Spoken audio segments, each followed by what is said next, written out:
व्यासाय भगवाशाय श्रीशाय गुणराशये हृद्याय शुद्धविद्याय मध्वाय च नमो नमः।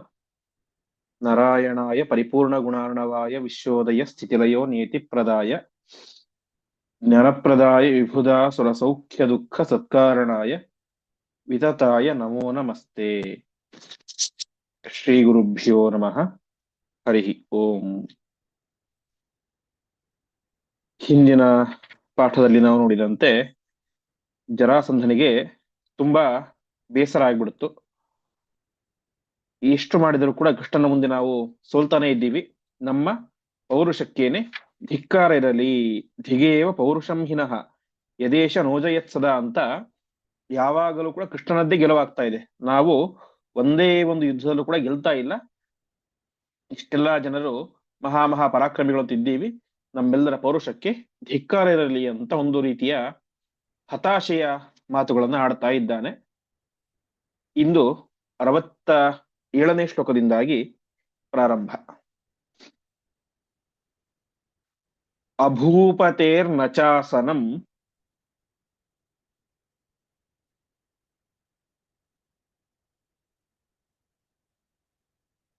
ಪ್ರದೇಯಮಿತ್ಯುದಾಹೃತಂ.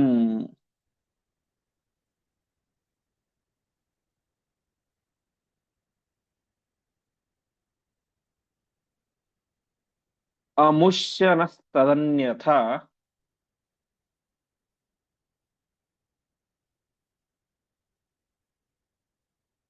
ಬಭೂವ ಚಿಂತಿತಂ ನೃಪಾಃ.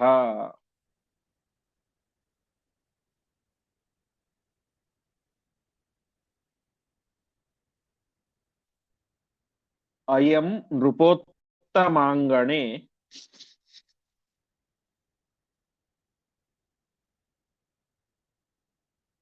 ಮಹೇಂದ್ರ ಪೀಠಮಾರುಹತ್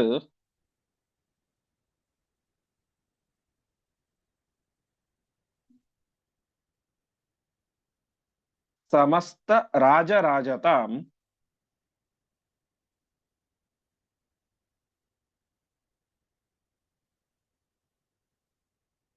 ಅವಾಪನೋಪ್ಯನಿಚ್ಛತಾಂ.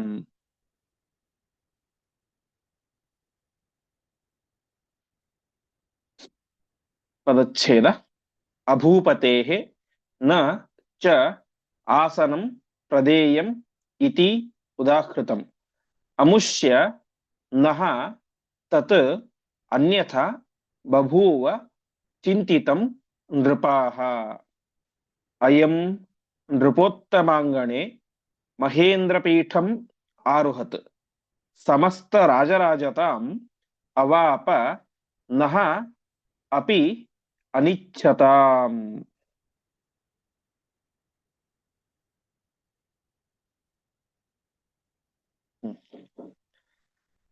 ಮತ್ತೇನನ್ನು ಹೇಳ್ತಾ ಇದ್ದಾರೆ ಅಂತಂದ್ರೆ, ಅಭೂಪತೇಹೆ ನಚಾಸನಂ, ನಮ್ಮ ನಿಯಮ ಇದ್ದದ್ದೇನು, ಭೂಪತಿಗಳಿಗೆ ರಾಜರುಗಳಿಗೆ ಮಾತ್ರ ಆಸನ ಕೊಡಬೇಕು ಅಂತ ಇದ್ದದ್ದು. ಅಭೂಪತೇಹೆ ನಚಾಸನಂ, ರಾಜರಲ್ಲದವರಿಗೆ ಆಸನ ಇಲ್ಲ, ಸಿಂಹಾಸನ ಇಲ್ಲ ಅಂತ ನಮ್ಮ ನಿಶ್ಚಯ. ಕೃಷ್ಣ ಏನಾಗಿದ್ದ, ರಾಜನಾಗಿದ್ದಿಲ್ಲ, ಹಾಗಾಗಿ ಅವನಿಗೆ ಆಸನ ಬೇಡ ಅಂತ ನಾವು ತೀರ್ಮಾನ ಮಾಡಿದ್ವಿ. ಆಸನಂ ನಪ್ರದೇಯಂ ಇತಿ ಉದಾಹೃತಂ ಎಂಬುದಾಗಿ ನಾವು ಉದಾಹೃತ ತೀರ್ಮಾನ ಮಾಡಿದ್ವಿ ಅಂತ. ನಾವು ಹಿಂದೆ ನೋಡಿದಂತೆ ರಾಜರ ಒಂದು ಸಭೆ ಆಗಿತ್ತು. ಆ ಸಭೆಯಲ್ಲಿ ಕೃಷ್ಣ ಹೇಗೂ ರಾಜನಲ್ಲ, ಅವನಿಗೆ ಆಸನ ಕೊಡೋದು ಬೇಡ, ಅವನ ಕೆಳಗಡೆ ಅಂತ ಕೂತ್ಕೊಳ್ಳೋದಿಲ್ಲ, ಅವಮಾನಿತನಾಗಿ ವಾಪಸ್ ಹೊರಟು ಹೋಗ್ಬಿಡ್ತಾನೆ. ಆಮೇಲೆ ನಮ್ಮ ಪಾಡಿಗೆ ನಾವು ಆರಾಮಾಗಿ ಸ್ವಯಂವರ ಮಾಡ್ಬೋದು ಅಂತ ಅನ್ಕೊಂಡಿದ್ವಿ. ಅಭೂಪತೇಹೆ ನಚಾಸನಂ ಪ್ರದೇಯಮಿತಿ ಉದಾಹೃತಂ. ಆದರೆ ನಾವು ಮಾಡಿದಂತಹ ಆ ಆಲೋಚನೆ ಏನಾಯಿತು, ಅನ್ಯಥಾ ತಥ್ ಬಭೂವ, ಅದು ಬೇರೆ ರೀತಿನೇ ಆಗ್ಬಿಡ್ತು. ನಾವು ಅಂದುಕೊಂಡಿದ್ದೇ ಒಂದು, ಆಗಿದ್ದೇ ಒಂದು. ನಾವು ಸಿಂಹಾಸನ ಕೊಡೋದು ಬೇಡ ಅಂತ ಅನ್ಕೊಂಡ್ಬಿಟ್ಟಿದ್ರೆ ಅದು ಏನಾಯಿತು, ಅಮುಷ್ಯನ ತದನ್ಯಥ. ಅಮುಷ್ಯ ಅಂದ್ರೆ ಈ ಶ್ರೀಕೃಷ್ಣ ಪರಮಾತ್ಮನ ವಿಚಾರದಲ್ಲಿ ನಾವು ಅಂದುಕೊಂಡಿದ್ದೆಲ್ಲವೂ ಕೂಡ ಉಲ್ಟಾ ಆಗಿ ಹೋಗಿಬಿಡುತ್ತು ಎಂಬುದಾಗಿ ನೃಪಾಹ ಚಿಂತಿತಂ. ಈ ರೀತಿಯಾಗಿ ಎಲ್ಲರೂ ಕೂಡ ತುಂಬಾ ಚಿಂತೆಗೊಳಗಾಗ್ತಾ ಇದ್ದಾರೆ. ನಾವು ಅಂದುಕೊಂಡಿದ್ದು ನೃಪಾಹ ಚಿಂತಿತಂ, ನಮ್ಮ ವಿಚಾರ ಏನಾಯ್ತು ಅದು ವಿರುದ್ಧವಾಗಿ ಆಗಿ ಹೋಗ್ಬಿಡುತ್ತು. ನಾವು ಅಂದುಕೊಂಡಿದ್ದೇನೋ ಆಸನ ಕೊಡಬಾರದು ಅಂತ, ಅದೇ ಅಲ್ಲಿ ಆಗಿದ್ದೇನು, ಅಯಂ ನೃಪೋತ್ತಮಾಂಗಣೆ. ಅಯಂ ಅಂದ್ರೆ ಶ್ರೀಕೃಷ್ಣ ಅವನೇ ಮಾಡಿದ ನೃಪೋತ್ತಮಾಂಗಣ, ದೊಡ್ಡ ದೊಡ್ಡ ಮಹಾರಾಜರೆಲ್ಲರೂ ಕೂಡ ಸೇರುವ ಒಂದು ಅಂಗಣ, ವೇದಿಕೆ. ಆ ವೇದಿಕೆಯಲ್ಲಿ ಯಾವುದೋ ಸಾಮಾನ್ಯ ಆಸನ ಏರಿದ್ದಲ್ಲ, ಅವನು ಮಹೇಂದ್ರ ಪೀಠ ಮಾರುಹತು. ಕೃಷ್ಣನಿಗೋಸ್ಕರ ದೇವೇಂದ್ರ ಕಳಿಸಿದಂತಹ ಸ್ವರ್ಗದಿಂದ ಬಂದಂತಹ ಆಸನವನ್ನ ಅವನು ಹತ್ತಿ ಕುಳಿತುಕೊಂಡ. ನಾವಂದುಕೊಂಡಿದ್ದು ಯಾವುದೋ ಒಂದು ಆಸನವನ್ನು ಕೊಡಬಾರ್ದು ಅಂತ, ಯಾವ ಆಸನವೂ ಕೊಡಬಾರ್ದು ಅಂತ ನಾವು ಅಂದ್ಕೊಂಡಿದ್ದು. ಆದರೆ ಆಗಿದ್ದೇನು, ದೇವೇಂದ್ರನೇ, ಎಲ್ಲ ರಾಜರಿಗೂ ರಾಜನಾದಂತಹ ಸ್ವರ್ಗಾಧಿಪತಿಯಾದಂತಹ ದೇವೇಂದ್ರನೇ ಅವನಿಗೆ ಆಸನವನ್ನು ಕಳಿಸಿಬಿಟ್ಟ. ಅವನೇನಾದ, ಸಮಸ್ತ ರಾಜರಾಜತಾಂ. ನಾವು ಅಂದುಕೊಂಡಿದ್ದೇನು, ಅವನೊಬ್ಬ ಯಾರೋ ಗೊಲ್ಲ, ಹೋಗ್ಬಿಡ್ಲಿ ಅಂತ ಅನ್ಕೊಂಡಿದ್ದು. ಆದರೆ ಅವನು ಏನಾದ, ರಾಜರಾಜ, ನಮಗೂ ರಾಜನಾದ, ಸಮಸ್ತ ರಾಜರಿಗೆ ರಾಜನಾಗಿ ರಾಜಾಧಿರಾಜನಾಗಿ ಮೆರೆದ. ಹೀಗೆ ಅನಿಚ್ಛತಾಂ ನಹ, ನಮಗೆ ಅನಿಚ್ಛೆ, ಯಾವುದರಲ್ಲಿ ಇಚ್ಛೆ ಇದ್ದಿಲ್ಲೋ ಅದೇ ಆಯಿತು. ನಾವು ಅಂದುಕೊಂಡಿದ್ದು ಕೃಷ್ಣ ಆಸನದ ಮೇಲೆ ಕೂತ್ಕೊಳ್ಬಾರ್ದು ಅಂತ. ಆದರೆ ನಮ್ಮ ವಿಚಾರಕ್ಕೆ ವಿರುದ್ಧವಾಗಿ ದೇವೇಂದ್ರ ಕೊಟ್ಟಂತಹ ಆಸನದಲ್ಲಿ ಅವನನ್ನ ಕೂಡಿಸಿ ನಾವೇ ನಮ್ಮ ಕೈಯಾರೆ ಅಭಿಷೇಕವನ್ನ ಮಾಡಿ ಅವನನ್ನ ರಾಜಾಧಿರಾಜ ಅಂತ ಜಗತ್ತಿಗೆ ಘೋಷಣೆಯನ್ನು ಮಾಡಿದ್ವಿ. ಈ ರೀತಿಯಾಗಿ ಒಟ್ಟಿನಲ್ಲಿ ನಮ್ಮ ನಿರ್ಧಾರ ಅದು ನಡೆಯಲಿಲ್ಲ. ನಮ್ಮ ನಿರ್ಧಾರಕ್ಕೆ ವಿರುದ್ಧವಾಗಿಯೇನೆ ಎಲ್ಲ ಸಂಗತಿಗಳು ಕೂಡ ನಡೀತಾ ಬಂದವು ಎಂಬುದಾಗಿ ಆ ಎಲ್ಲ ರಾಜ ಮಹಾರಾಜರುಗಳು ಮತ್ತು ವಿಶೇಷವಾಗಿ ಜರಾಸಂಧ ಆಲೋಚನೆಯನ್ನ ಮಾಡ್ತಾ ಇದ್ದಾರೆ. ಅತಃ ಪುನಂ ಕಥಂ ಹರಿಂ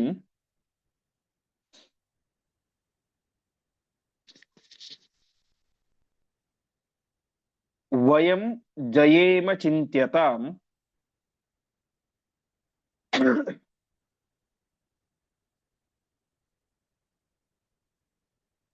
ಯಥಾ ಚ ಭೀಷ್ಮಕಾತ್ಮಜಾಂ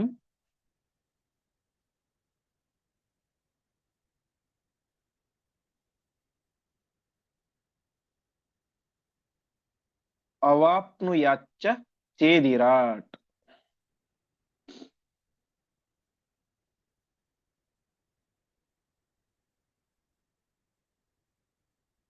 ಅಯಂ ಹಿ ದತ್ತಪುತ್ರಕಃ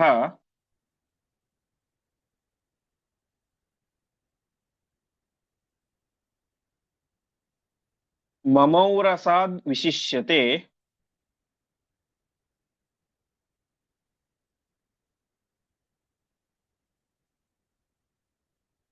ಅತೋ ನಿವೇಶ್ಯ ಏಷ ಮೇ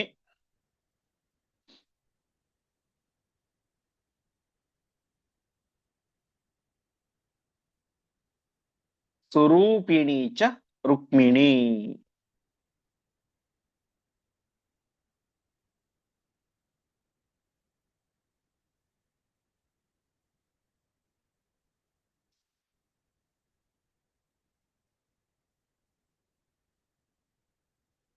ಪದಚ್ಛೇದ. ಅತಃ ಪುನಃ ಕಥಂ ಹರಿಂ ವಯಂ ಜಯೇಮ ಚಿಂತ್ಯತಾಂ ಯಥಾ ಚ ಭೀಷ್ಮಕಾತ್ಮಜಾಂ ಅವಾಪ್ನುಯಾತ್ ಚ ಚೇದಿರಾಟ್. ಅಯಂ ಹಿ ದತ್ತಪುತ್ರಕಃ ಮಮ ಔರಸಾತ್ ವಿಶಿಷ್ಯತೆ ಅತಃ ನಿವೇಶ್ಯಃ ಏಷಃ ಮೇ ಸ್ವರೂಪಿಣಿ ಚ ರುಗ್ಮಿಣಿ.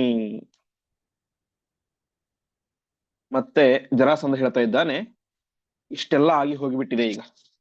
ಹಾಗಾಗಿ ಪುನಃ ಕಥಂ ಹರಿಂ ವಯಂ ಜಯೇಮ, ನಾವು ಮತ್ತೆ ಕೃಷ್ಣನನ್ನ ಹೇಗೆ ಗೆಲ್ಲೋದು ಅಂತ ಚಿಂತನೆ ಮಾಡೋಣ. ಕಥಂ ಹರಿಂ ಜಯೇಮ, ಮತ್ತೆ ಯುದ್ಧ ಮಾಡಬೇಕು, ಮತ್ತೆ ಅದರಲ್ಲಿ ಗೆಲ್ಲಬೇಕು ನಾವು. ಹಾಗಾಗಿ ಮುಂದಿನ ಗೆಲುವಿನ ಬಗ್ಗೆ ನಾವೆಲ್ಲರೂ ಕೂಡ ಚಿಂತನೆಯನ್ನು ಮಾಡೋಣ. ಇದು ಒಂದು ವಿಚಾರ.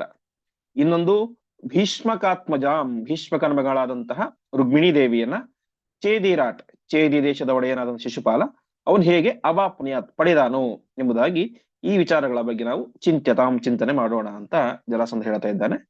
ಊಟ ತಾತ್ಪರ್ಯ ಇಷ್ಟು, ಮತ್ತೆ ಯುದ್ಧ ಆಗಬೇಕು, ಕೃಷ್ಣ ನನಗೆಲ್ಲಬೇಕು, ಅದೇ ರೀತಿಯಾಗಿ ರುಕ್ಮಿಣಿ ದೇವಿಯನ್ನ ಶಿಶುಪಾಲ ಮದುವೆಯಾಗಬೇಕು.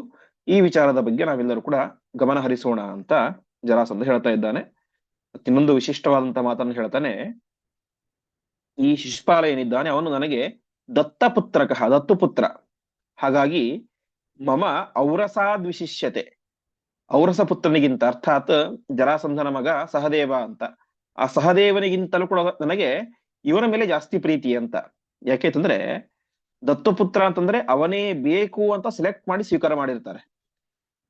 ಹಾಗಾಗಿ ಜರಾಸಂಧ ಶಿಶುಪಾಲ ನನಗೆ ಬೇಕೇ ಬೇಕು, ಯಾಕಂದ್ರೆ ಅವನ ಸ್ವಭಾವ ಮತ್ತು ಜರಾಸಂಧನ ಸ್ವಭಾವ, ವಿಚಾರ ಲಹರಿಗಳು ಎಲ್ಲ ಕೂಡ ಒಂದು ರೀತಿಯ ಸಾಮ್ಯತೆ ಇತ್ತು. ಹಾಗಾಗಿ ಅವನು ಶಿಶುಪಾಲನನ್ನ ದತ್ತುಪುತ್ರನನ್ನಾಗಿ ಕಾಣ್ತಾ ಇದ್ದ. ಹಾಗಾಗಿ ಏನಾಯ್ತು, ಅವನು ಹೇಳ್ತಾನೆ, ಮಮ ಔರಸಾದ್ ವಿಶಿಷ್ಯತೆ, ನನ್ನ ಸಾಕ್ಷಾತ್ ಮಗನಿಗಿಂತಲೂ ಕೂಡ, ಸಹದೇವನಿಗಿಂತಲೂ ಕೂಡ ನನಗೆ ಅವನೇ ತುಂಬಾ ಪ್ರೀತಿ ಪಾತ್ರ, ಔರಸಾದ್ ವಿಶಿಷ್ಯತೆ. ಹಾಗಾಗಿ ಅತಃ ನಿವೇಶ್ಯ, ನಿವೇಶ್ಯ ಅಂದ್ರೆ ಸೇರಿಸಬೇಕು ಅಂತ, ಅಂದ್ರೆ ಸುಂದರಿಯಾದಂತಹ ಸ್ವರೂಪಿಣೀಚ ರುಕ್ಮಿಣಿ, ಸುಂದರಿಯಾದಂತಹ ರುಕ್ಮಿಣಿ ದೇವಿಯೊಟ್ಟಿಗೆ ಇವನ ವಿವಾಹವನ್ನ ನಾವು ಮಾಡಲೇಬೇಕು ಅಂತ ಶಿಶುಪಾಲನ ಮೇಲೆ ತನ್ನ ಮಗನಾದಂತಹ ಸಹದೇವನಿಗಿಂತಲೂ ಕೂಡ ಹೆಚ್ಚು ಪ್ರೀತಿಯನ್ನ ತೋರಿಸ್ತಾ ಇದ್ದಾನೆ. ಹರಿವಂಶದಲ್ಲೂ ಕೂಡ ಹೇಳುವಂತೆ, ಜರಾಸಂಧಸ್ತು ಸುತವತ್ ದರ್ಶೈನಂ ಅದರ್ಶೈನಂ ಜುಗೋಪಚ ಅಂತ ನಿರಂತರವಾಗಿ ತನ್ನ ಮಗನ ರೀತಿಯೇನೆ ನೋಡ್ಕೊಳ್ತಾ ಇದ್ದ, ನಿರಂತರವಾಗಿ ಅವನ ರಕ್ಷಣೆಯನ್ನು ಕೂಡ ಮಾಡ್ತಾ ಇದ್ದ ಅಂತ ಹರಿವಂಶದಲ್ಲೂ ಕೂಡ ಹೇಳ್ತಾರೆ. ಈ ರೀತಿಯಾಗಿ ಆ ಜರಾಸಂಧನಿಗೆ ಶಿಶುಪಾಲನ ಮೇಲೆ ತನ್ನ ಸ್ವಂತ ಮಗನಿಗಿಂತಲೂ ಕೂಡ ಹೆಚ್ಚು ಪ್ರೀತಿ ಇತ್ತು. ಹಾಗಾಗಿ ಆ ರುಕ್ಮಿಣಿ ದೇವಿಯನ್ನ ಇವನಿಗೆ ಕೊಟ್ಟು ಮದುವೆ ಮಾಡಬೇಕು ಅಂತ ಗಟ್ಟಿಯಾದಂತಹ ನಿರ್ಧಾರವನ್ನ ಅವನು ಮಾಡಿದ್ದ. ಮುಂದೆ ಶಿವಾಗಮೇಶು ಶಿಷ್ಯಕಾಹ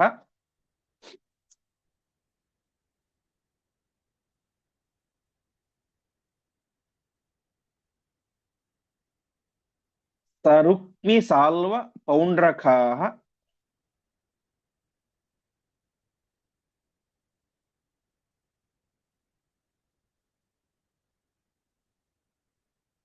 ಮಮಾಖಿಲಾಹ ನೃಪಾಸ್ತತಃ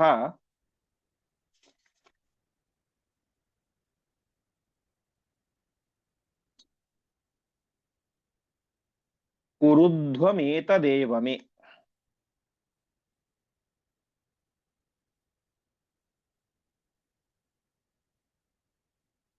ಇತೀರಿತೇತು ಸೌಭರಾಟ್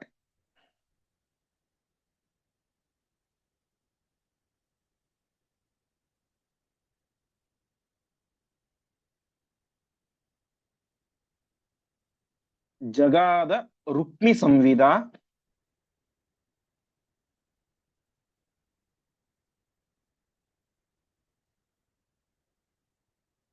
ಸ್ವಯಂವರೋ ನಿವರ್ತಿತಃ.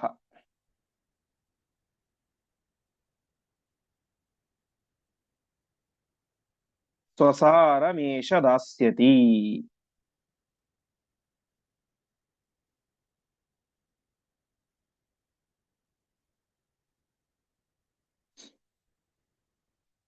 ಪದಚ್ಛೇದ.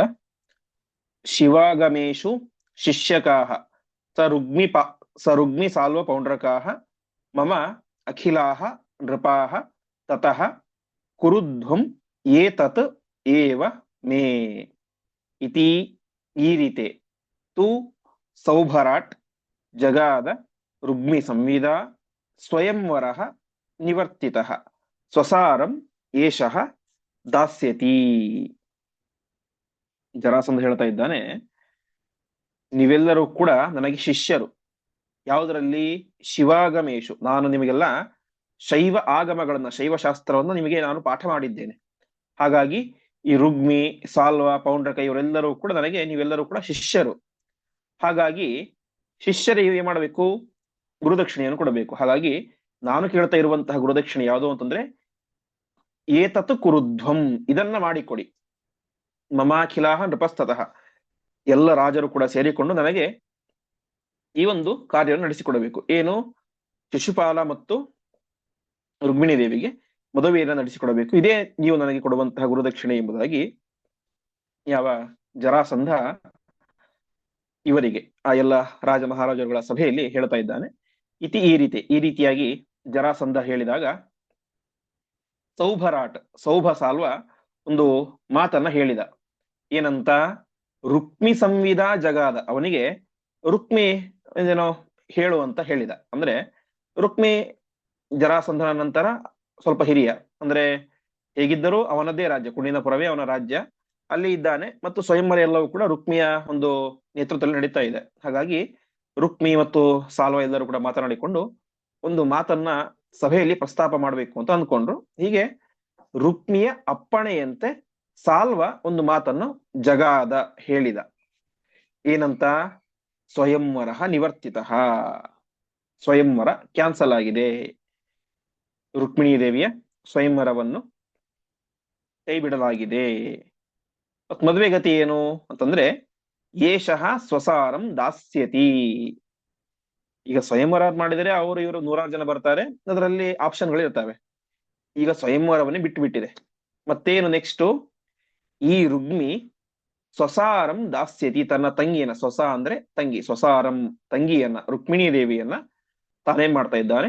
ಶಿಶುಪಾಲನೆ ಕೊಟ್ಟು ಮದುವೆ ಮಾಡ್ತಾ ಇದ್ದಾನೆ. ಸ್ವಯಂವರ ಇಲ್ಲ, ಏನೂ ಕೂಡ ಇಲ್ಲ, ನೇರವಾಗಿ ಹಿರಿಯರೆಲ್ಲರೂ ಕೂಡ ಸೇರಿಕೊಂಡು ನಿಶ್ಚಯವನ್ನು ಮಾಡಿ ರುಕ್ಮಿಣೀ ದೇವಿಯನ್ನ ಶಿಶುಪಾಲನೆ ಕೊಟ್ಟು ಮದುವೆ ಮಾಡ್ತಾ ಇದ್ದಾರೆ ಅಂತ ಆ ತುಂಬಿದ ರಾಜರ ಸಭೆಯಲ್ಲಿ ಸಾಲ್ವ ಸೌಭ ಈ ಮಾತನ್ನ ಹೇಳಿದ. ಮುಂದೆ ನಚಾತಿ ವರ್ತಿತುಂ ಕ್ಷಮಃ,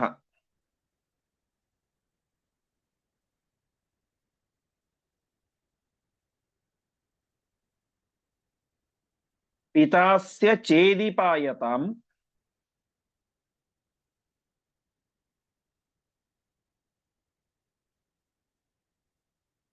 ಪ್ರದಾತು ಕಾಮ ಮಾತ್ಮಜಂ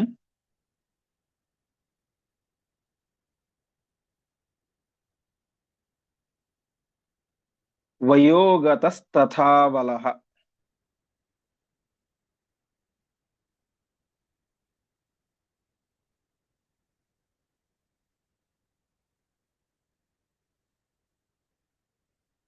ಸ್ವಯಂ ತು ಕೃಷ್ಣ ಏತ್ಯನೋ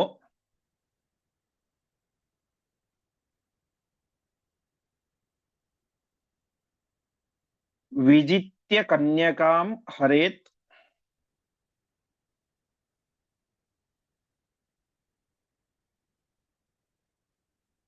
ತತೋಸ್ಯ ಪೂರ್ವಮೇವನೋ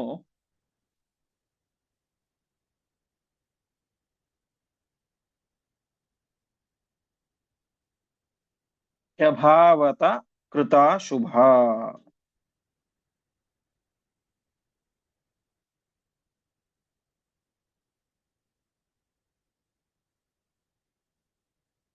ಪದಚ್ಛೇದ.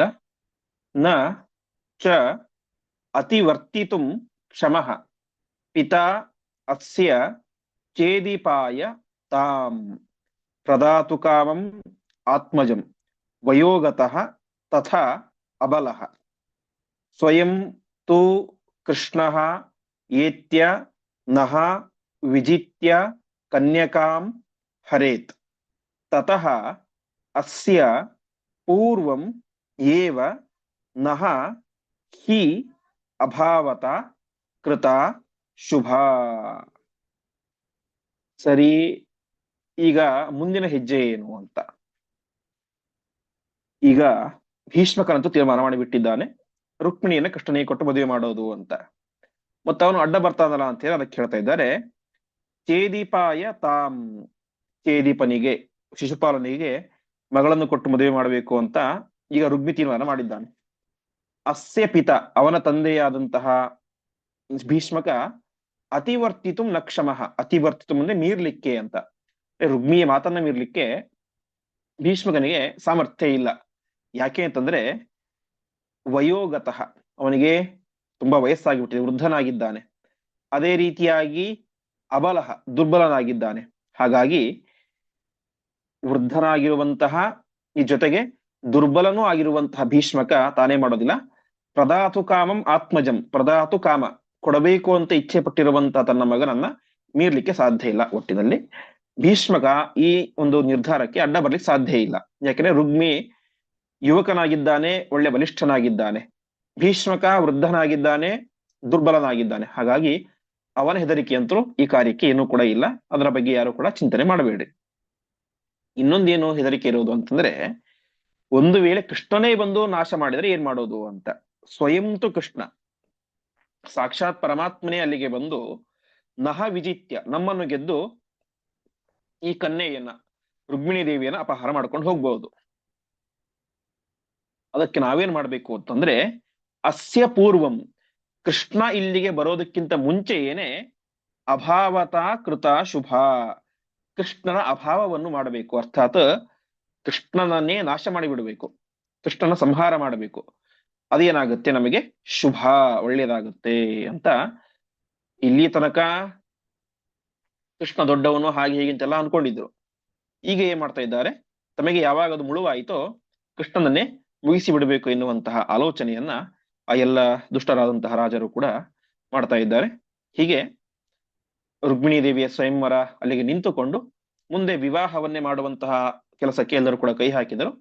ಅದಕ್ಕೆ ವಿರುದ್ಧವಾಗಿ ಅಂತೂ ಕೃಷ್ಣ ಮಾಡೇ ಮಾಡ್ತಾನೆ. ಹಾಗಾಗಿ ಅದಕ್ಕಿಂತ ಮುಂಚೆ ಕೃಷ್ಣನನ್ನೇ ಸಂಹಾರ ಮಾಡಿಬಿಡೋಣ, ಆವಾಗ ನಮಗೆ ಯಾವುದೇ ಹೆದರಿಕೆಗಳಿಲ್ಲದೆ ರುಕ್ಮಿಣಿ ದೇವಿ ಮತ್ತು ಶಿಶುಪಾಲನ ವಿವಾಹ ಮಹೋತ್ಸವ ಅದು ಸಾಂಗೋಪಾಂಗವಾಗಿ ನಡೆಯುತ್ತೆ ಅಂತ ಎಲ್ಲರೂ ಕೂಡ ಆಲೋಚನೆ ಮಾಡ್ತಾ ಇದ್ದಾರೆ. ಮುಂದೆ ಉಪಾಯ ಏಷ ಚಿಂತಿತಃ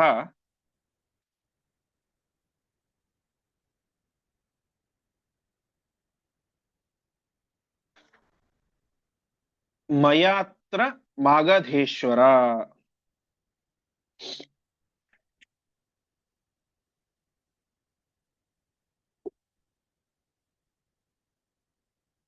ಮುನಿಂ ಹಿ ಗರ್ಗನಾಮಕಂ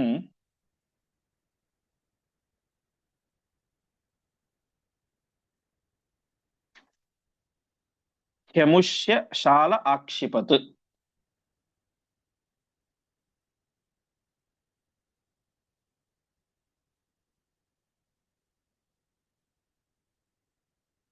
ಯದಾಸ್ಯ ಷಂಢತೋದಿತ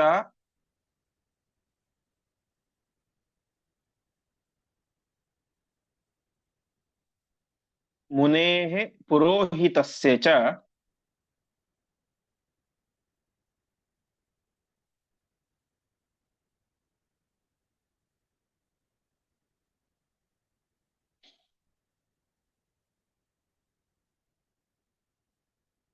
ಪರೇಣ ವೃಷ್ಣಯೋ ಹಸನ್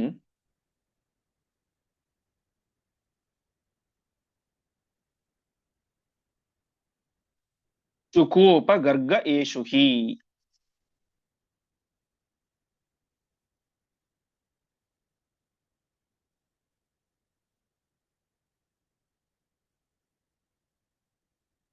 ಪದಚ್ಛೇದ. ಉಪಾಯಃ ಏಷಃ ಚಿಂತಿತಃ ಮಯಾ ಅತ್ರ ಮಾಗಧೇಶ್ವರ ಮುನಿಂ ಹಿ ಗರ್ಗನಾಮಕಂ ಹಿ ಅಮುಷ್ಯ ಶಾಲಃ ಆಕ್ಷಿಪತ್. ಯದಾ ಅಸ್ಯ ಷಂಢತ ಉದಿತ ಮುನೇಃ ಪುರಃ ಹಿ ತಸ್ಯ ಚ ಪರೇಣ ಉಷ್ಣಯಃ ಅಹಸನ್ ಚುಕೋಪ ಗರ್ಗಃ ಏಷು ಹಿ. ಒಂದೇ ನಿಮಿಷ.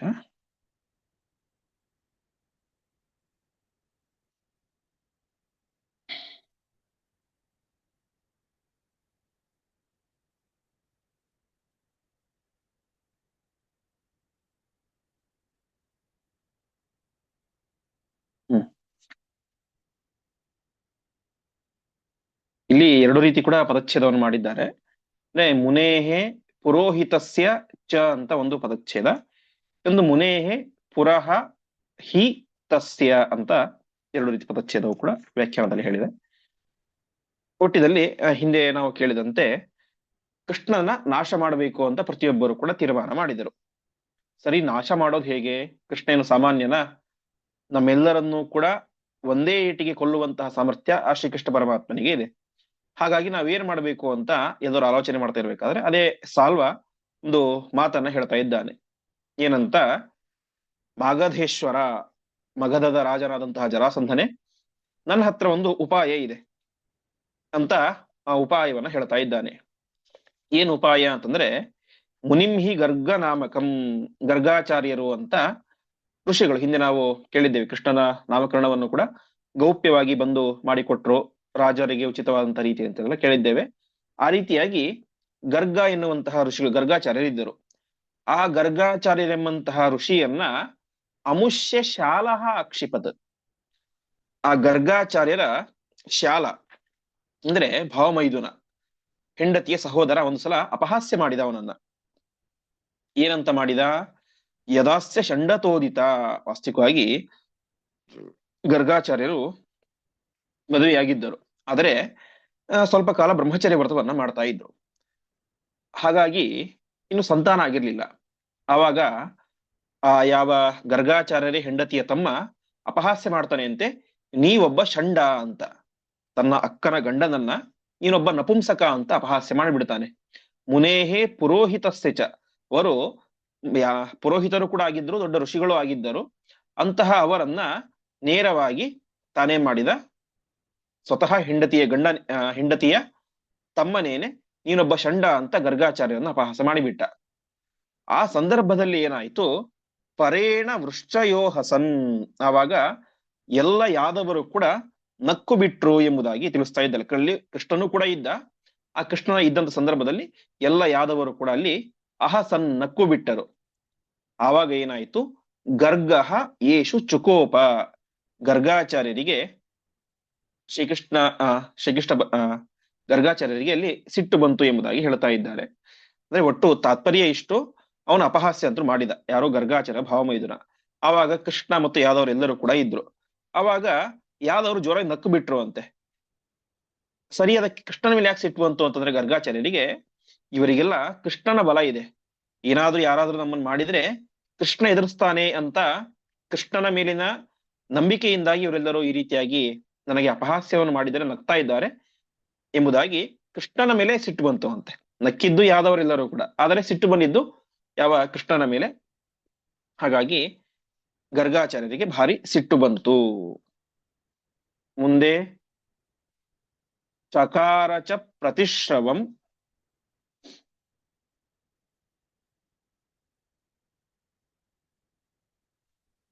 ಸಮಾರ್ಜಯೇ ಸುತಂ ಧೃತಂ.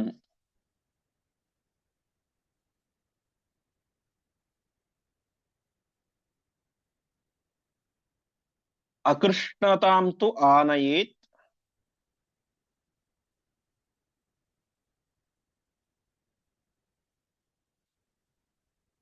ಭುವೋಪಿ ವೃಷ್ಣಿನಾಶಕಃ.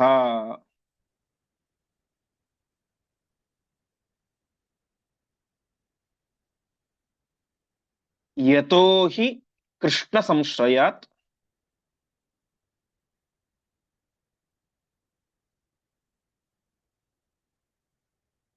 ಬತಾಪಹಾಸಿತಾಃ ವಯಂ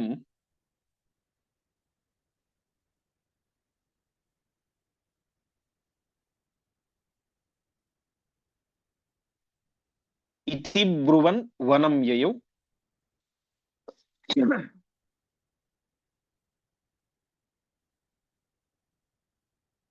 ತಪಶ್ಚ ಶೈವಮಾಚರತ್.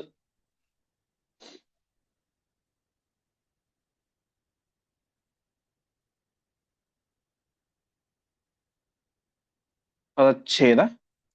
ಚಕಾರ ಚ ಪ್ರತಿಶ್ರವಂ ಸಮಾರ್ಜಯೇ ಸುತಂ ಧೃತಂ ಅಕೃಷ್ಣತಾಂ ತು ಆನಯೇತ್. ಅಕೃಷ್ಣತಾಂ ಯಹ ಆನಯೇತ್ ಭುವಃ ಅಪಿ ವೃಷ್ಣಿನಾಶಕಃ. ಯತಃ ಹಿ ಕೃಷ್ಣ ಸಂಶ್ರಯಾತ್ ಬತ ಅಪಹಾಸಿತಾಃ ವಯಂ ಇತಿ ಬ್ರುವನ್ ವನಂ ಯಯೌ ತಪಃ ಚ ಶೈವಂ ಆಚರತ್. ನೋಡಿ, ಸ್ವಯಂ ಗರ್ಗಾಚಾರ್ಯರು ಕೃಷ್ಣನಿಗೆ ನಾಮಕರಣ ಮಾಡಿದಂತಹ ವ್ಯಕ್ತಿ. ಆ ನಾಮಕರಣ ಮಾಡಿದಂತಹ ಗರ್ಗಾಚಾರ್ಯರು ಹೇಳ್ತಾ ಇದ್ದಾರೆ, ನಾನು ಕೃಷ್ಣನನ್ನ ಕೊಲ್ಲುವಂತಹ ಮಗನನ್ನ ಪಡಿತೇನೆ ಅಂತ. ಚಕಾರ ಚ ಪ್ರತಿಶ್ರವಂ, ಅವರೊಂದು ಪ್ರತಿಜ್ಞೆಯನ್ನ ಮಾಡ್ತಾ ಇದ್ದಾರೆ. ಏನಂತ? ಭುವಃ, ಭೂಮಿಯನ್ನ ಅಕೃಷ್ಣತಾಂ ಆನಯೇತ್, ಭೂಮಿಯ ಮೇಲೆ ಕೃಷ್ಣ ಇಲ್ಲದಂತೆ ಮಾಡಬೇಕು, ಹೊಸ ಕೃಷ್ಣನನ್ನ ಸಂಹಾರ ಮಾಡಬೇಕು. ಅದೇ ರೀತಿಯಾಗಿ ವೃಷ್ಣಿನಾಶಕಃ, ಬರೀ ಕೃಷ್ಣ ಮಾತ್ರ ಅಲ್ಲ, ನನ್ನನ್ನು ಕಂಡು ಅಪಹಾಸ್ಯ ಮಾಡಿ ನಕ್ಕಂತಹ ಸಮಸ್ತ ವೃಷ್ಣಿಗಳನ್ನ, ಯಾದವರನ್ನ ನಾಶ ಮಾಡಬೇಕು. ಹೀಗೆ ಕೃಷ್ಣನನ್ನ ಸಂಹಾರ ಮಾಡುವಂತಹ, ಯಾದವರ ಕುಲವನ್ನೇ ನಾಶ ಮಾಡುವಂತಹ ಸುತಂ, ಒಬ್ಬ ಮಗನನ್ನು ನಾನು ಧೃತಂ ಸಮಾರ್ಜಯ, ಆದಷ್ಟು ಬೇಗ ಪಡಿತೇನೆ ಅಂತ ತಾವು ಒಂದು ಪ್ರತಿಜ್ಞೆಯನ್ನು ಮಾಡಿದರು. ಇಲ್ಲಿಯ ತನಕ ನೈಷ್ಠಿಕ ಬ್ರಹ್ಮಚರ್ಯದಲ್ಲಿ ಇದ್ದುಕೊಂಡು ತಪಸ್ಸು ಮಾಡ್ತಾ ಇದ್ದಂತಹ ಪರಮ ಸಾತ್ವಿಕರು, ಯಾವ ಆ ಗರ್ಗಾಚಾರ್ಯರು ಹರಿವಂಶದಲ್ಲಿ ಹೇಳುವಂತೆ ಬ್ರಹ್ಮಚಾರಿ ಪುರಾಭೂತ್ವ ನಸ್ಮದಾರಾನ್ ಸವಿಂದತಿ ತಥಾಹಿ ವರ್ತಮಾನಂ ತಂ ಊರ್ಧ್ವರೇತ ಸಮವೇಯಂ ಅಂತ ಬ್ರಹ್ಮಚಾರಿಯಾಗಿ ಪತ್ನಿ ಸಂಗಮ ಮಾಡ್ತಾ ಇರಲಿಲ್ಲ, ಯಾವುದೋ ಒಂದು ನಿಮಿತ್ತಕ್ಕೋಸ್ಕರ. ಆದರೆ ಈ ರೀತಿಯಾಗಿ ಅಪಹಾಸ್ಯವನ್ನು ಮಾಡಿದಾಗ ನಾನು ಮಗನನ್ನು ಪಡಿತೇನೆ, ಆದರೆ ಆ ಮಗ ಹೇಗಿರಬೇಕು, ಕೃಷ್ಣನನ್ನ ಮತ್ತು ಇಡೀ ಯಾದವರ ಕುಲವನ್ನೇ ನಾಶ ಮಾಡುವಂತಹ ಮಗನಾಗಿರ್ಬೇಕು ಅಂತ ಪ್ರತಿಜ್ಞೆ ಮಾಡ್ತಾರೆ. ಯಾಕೆ ಅಂತಂದ್ರೆ ಯಥೋಹಿ ಕೃಷ್ಣ ಸಂಶಯಾತ್ ಬತಾಪಹಾಸಿತ ವಯಂ, ಎಲ್ಲರೂ ಕೂಡ ಸೇರಿಕೊಂಡು ನಮಗೆ ಅಪಹಾಸ್ಯವನ್ನು ಮಾಡಿದರು. ಹೇಗ್ ಮಾಡಿದ್ರು? ಕೃಷ್ಣ ಸಂಶಯಾತ್, ಏನಾದ್ರೂ ಮಾಡಿದ್ರು ಕೂಡ ಕೃಷ್ಣ ಇದ್ದಾನೆ ಅಂತ ಕೃಷ್ಣನ ಬಲವನ್ನು ನಂಬಿ ಎಲ್ಲರೂ ಕೂಡ ಅಪಹಾಸ್ಯ ಮಾಡಿದರು.